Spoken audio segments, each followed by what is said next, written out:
Hi guys, and welcome back to week 4 of Mindfulness with Ms. Petrocelli. Hope you're doing well today. I'm excited to be teaching this class. It's going to be about, there's a couple of different topics we're going to be talking about, one of them being perspective taking, and the other one being optimism.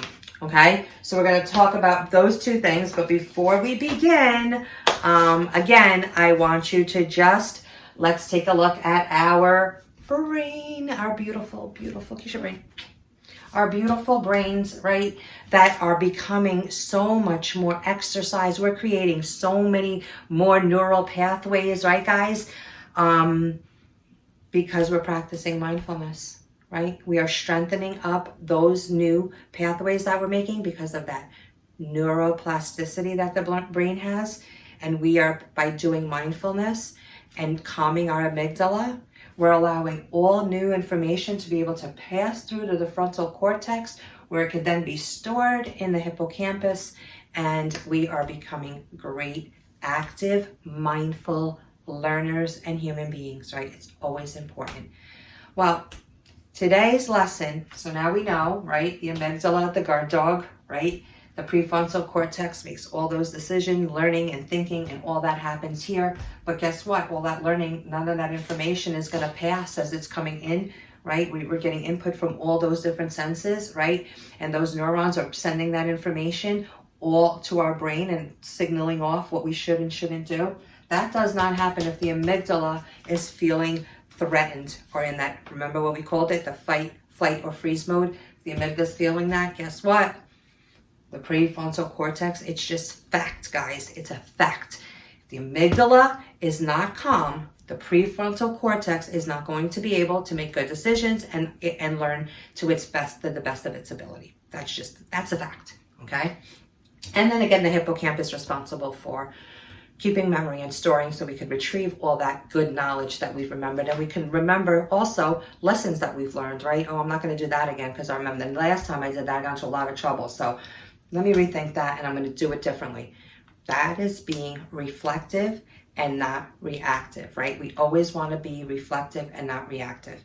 I apologize if I keep looking at the wrong side of the screen. It's because I had to chart a video recording with my phone. And I had a charger, so I had to flip it the other way. And I'm so used to looking at one spot, so I keep looking at that spot when really the camera is on the other spot. So I apologize for that. Okay, so let's get back to what are we talking about? We're talking about taking others' perspectives, right? What does that mean? That means putting yourself in other people's shoes, right? You want to be able to understand where another person may be coming from, before judging them, right? A good way to do that sometimes is to, even with a fairy tale, say for example, the 3 pigs, all right? There's the 3 pigs, and then there's the big bad wolf. Well, we only hear the side really from the 3 pigs and that there's a big bad wolf. But what if we knew a different side of the big bad wolf? What if there's another story behind the big bad wolf? Maybe there's a reason for the big bad wolf acting the way he does. What if we saw it from his perspective? What's going on, right? Well, that's what perspective taking is all about, is putting ourselves in other person's shoes so that we could better understand their actions, and where they're coming from. That's super, super important. And along with perspective taking, a lot of times comes empathy. And empathy means being able to understand and support and feel for that person, for what they're going through. It's always good to be that way. We're just better human beings, right? When we're empathetic towards others, right? When we're just not thinking selfishly all the time, or and not allowing ourselves to take into perspective and really truly allow ourselves to learn and understand the other person's side, right? There's always multiple perspectives. They always say that even in a car accident, right? If 5 people are on the side of the road and they see a car accident, if you ask each of those 5 people what they saw, many times the details and what they saw are going to vary very differently, right? They all saw the car accident, but the details, right? Because of just the way they saw it, just the way they viewed it, is going to be different. So it's always really important to try to take others' perspectives when we are trying to make decisions and just live our lives the most peaceful, honest, and kind way possible. Okay? So,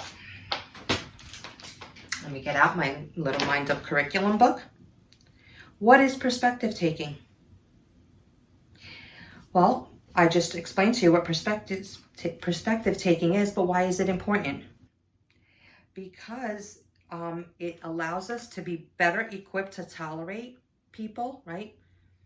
Accept them for who they are, right? It helps us to get along with others when we start taking other people's perspectives, right? And just like the core practice, it takes time to develop. We're not just going to be, oh, we're going to be great perspective takers right off the bat. That's not just the way it is, right? It takes time and practice, just like our mindful practice takes time. But if you give it the time and the attention that you should, you are going to see the benefits, I promise. And perspective taking reduces conflicts among students, right? So when you see somebody else's opinion, you see someone else's point of view and understand their opinion and perspective on things, you might not get as angry. Okay, so it's that it doesn't agree with my perspective maybe, but it's okay. You know, everyone has different perspectives. We need to become more tolerant of each other, right? And that just makes for a nice, more peaceful and kind and just better place to live. Okay, so in order, when you start taking this perspective taking, when you start putting yourselves into other people's shoes and really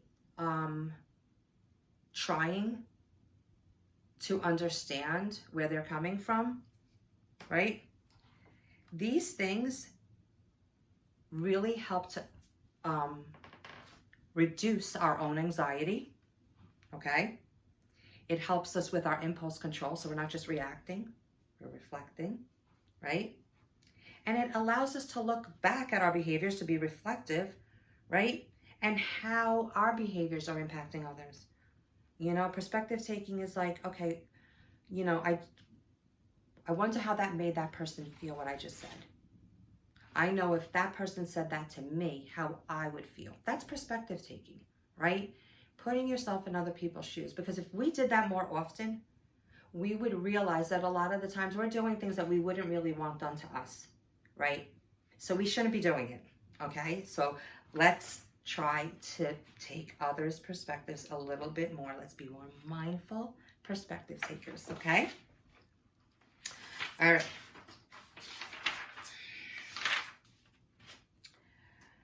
When you try to understand something, I'm reading from the book, from someone else's point of view, you are taking a different perspective.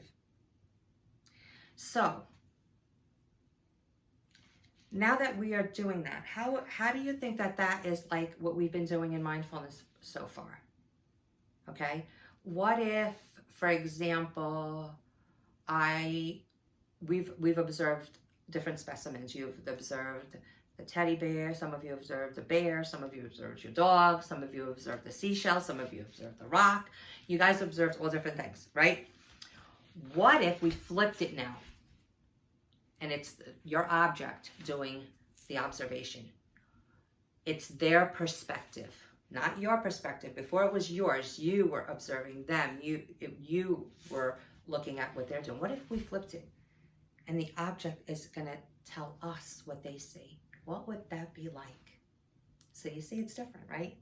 Because we don't all see the same thing the same way all the time. And that's great to be that way. We don't all want to be the same. It would be so boring if we were, right? But we need to really learn how to be accepting and tolerant and just like one another. We don't even have to like one another. Just be accepting, tolerant, and respectful of each other, and that would just make the world such a better place, okay? And kindness always does matter. Just choose kindness.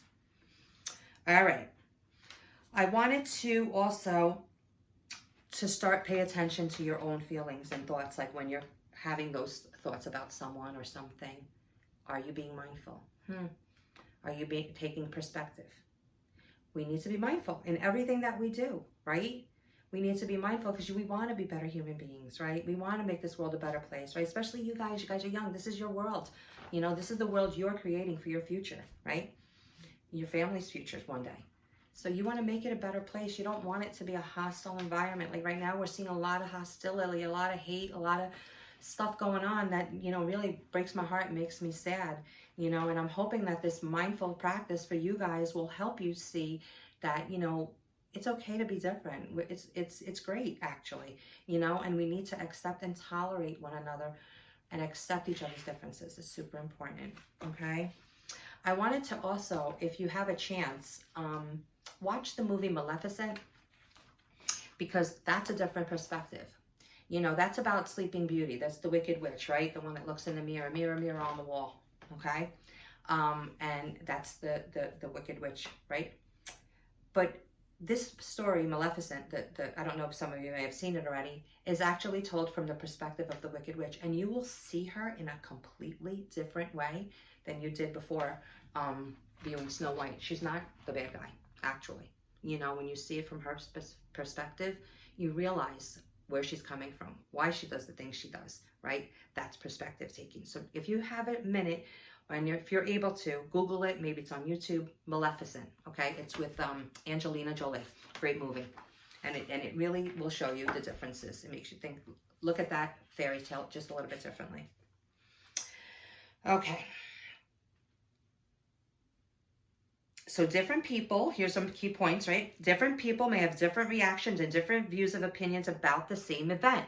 I just told you that about the car accident, right? Everybody's watching this, everybody's seeing the same thing, but they're going to have different views and feelings about it, right? So that's just the way it is. That's what makes the world great, because we're all different. But when we take the time to mindfully, right, be mindful and consider other people's perspectives, right? We are way less likely then to make quick judgments and decisions which can be unfair to others. And that's the whole point, right? If we're not mindful, if we're not taking their perspective, then we're just going to react, boom. And then if a person's already having a bad day, they didn't mean to do something to you, and now you just reacted and made it even worse. We don't want to do that. We want to bring people up, not tear them down, right? All right. So that, in a nutshell, is perspective taking, okay? So the next thing I'm going to talk about is optimism. And I love this because I feel that I am an optimist, right? I have optimistic thinking. I don't want to just label myself as I don't like to label people either. You're an optimist, you're a pessimist. I think either you have an optimistic way of thinking or a pessimistic way of thinking. Some people just, you know, it's going to rain all day. And some people will say, oh, I think it's going to rain for a little bit and the sun's going to come out. You know, that's the difference between optimism and pessimism, right? So, optimism, why is optimism important? Feeling good, right? Thinking that things are great, right? It's a way of seeing life very hopefully and having good expectations of things, not bad, not things are going to be going wrong. Everything's going to be great. That's optimism, right? And practicing optimism is important because it makes it easier when we're optimistic, right? To learn, right? Optimistic thinkers prime their brains to be ready to focus and make more room for new information to be absorbed and new ideas to stretch their wings. So when we're feeling optimistic, guess what? All those neural pathways, right, to the prefrontal cortex, those neural pathways are getting strengthened up. The more we take perspective, the more we are optimistic, the stronger those new connections become. And then those other connections, the woe is me, all that starts to fall away, right? Like a bad habit, right? We start to break away those bad pessimistic thinking patterns and replace them with better optimistic thinking patterns, right?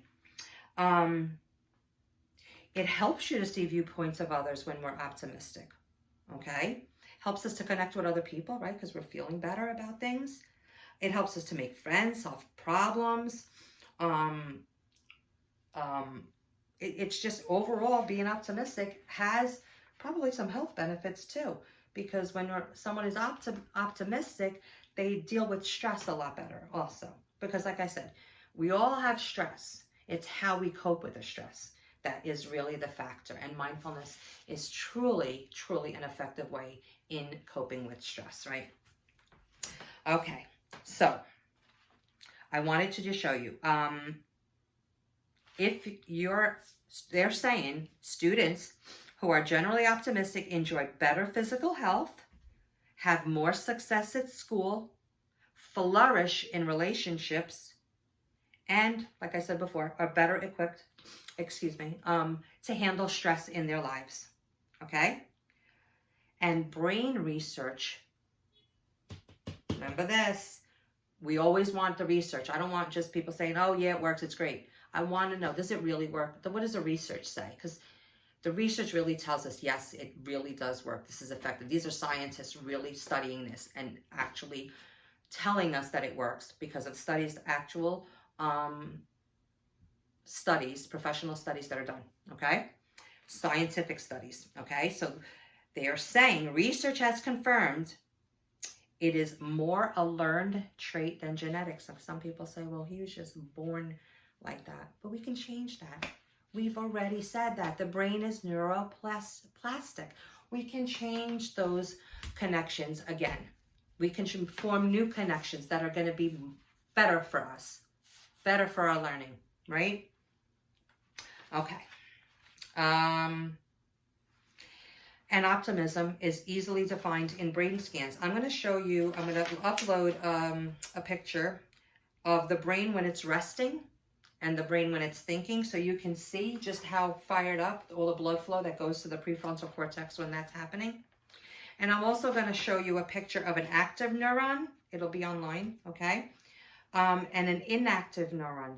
So you can see an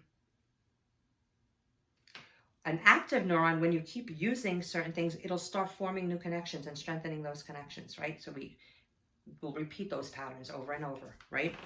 And extinguish the patterns that we don't want anymore, those ones that are not positive for our lives, right? That are not bringing us what we want. You know, it's making us feel bad instead of good. We want to feel good, okay?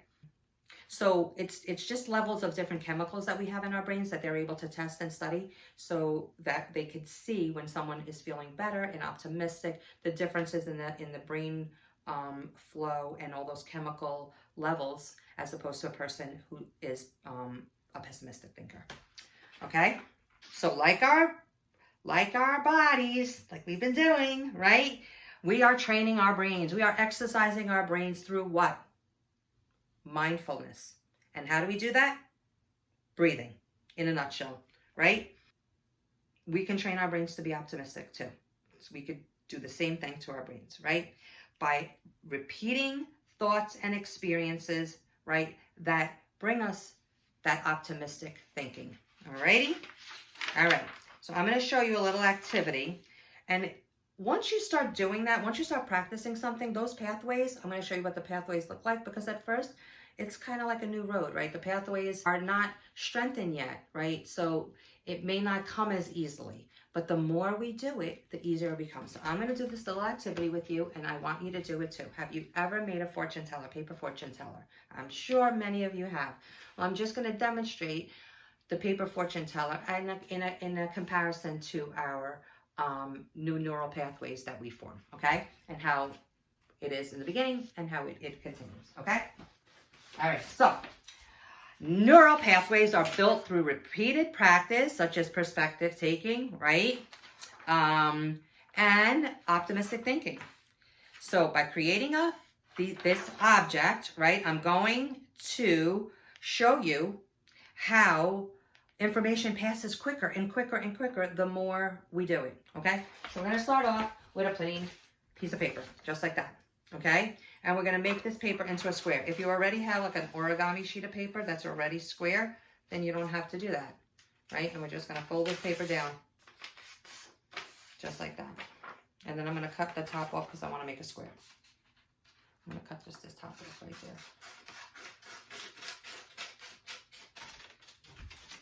Okay, so now I have a square.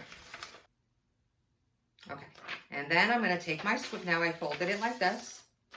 I want you to take it, open it up, and I want you to fold it this way.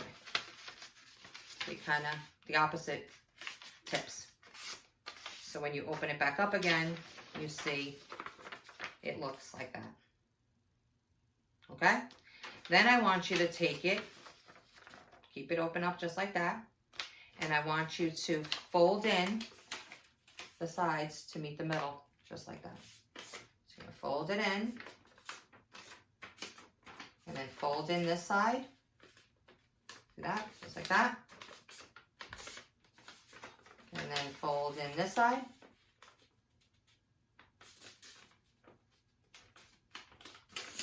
Just like that. And then fold in this side. Okay, so all four. You do it to all four sides. So now you have the front opened up here. Turn it around. All right, I'm going to put it up against here to show you. I'm going to fold it back again. This into this corner. Fold the one corner back into the middle. Can you see that? Like that. And then we're going to do that all around, all the other corners too, just like that. Okay, I'm going to put it against here so I can crease it better. It's hard to do it in here. Okay, just like that.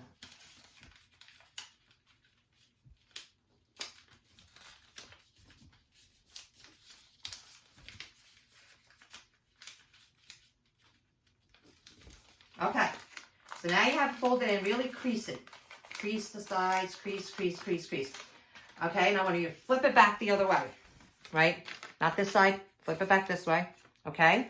And I want you to fold this down. Fold it in half like that. So now you have the squares. It looks like little squares, okay? Just like that. And then I want you to fold this square in half again. Just like that. Okay? And then I want you to kind of pull it open. You're going to have to grab it from underneath like this. And there we have made a fortune teller. What's the point of this, Miss Petrocelli? Okay, well the point is, it was a little tricky to make at first, wasn't it? Let's take it apart. Let's fold it, unfold it, unfold it. And now all we have is a creased up piece of paper, right?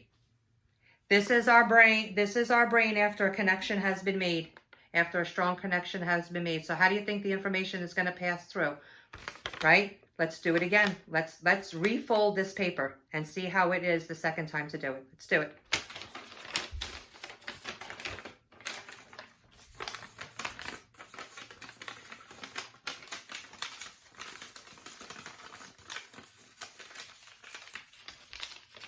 Whoa.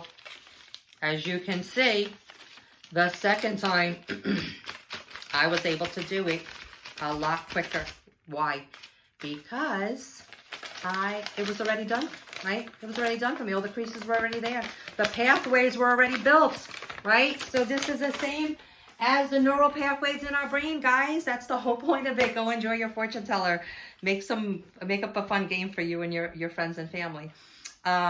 But the point of that activity is to show you that's how neural pathways work, right? It's tricky at first. We don't necessarily do it. It doesn't come quickly at first. But the more we do it, the easier it becomes. Just like folding all those little corners. The second time, we just did it so much quicker. It's the same way with that information that passes through. It's going to happen so much quicker, right? And we're going to develop all those neural pathways that are going to make us just better thinkers, more optimistic thinkers, better perspective-taking thinkers, right? All right. Woo! This is a long one, guys. That's because we have a lot to cover here. We're down to the stretch, and I really wanted to talk about these topics that I feel are super important. You know, I feel like we don't take perspective-taking enough, and I also feel like a lot of us don't always practice optimistic thinking. We are sometimes pessimistic thinkers. So guys, being optimistic thinkers is just better, right?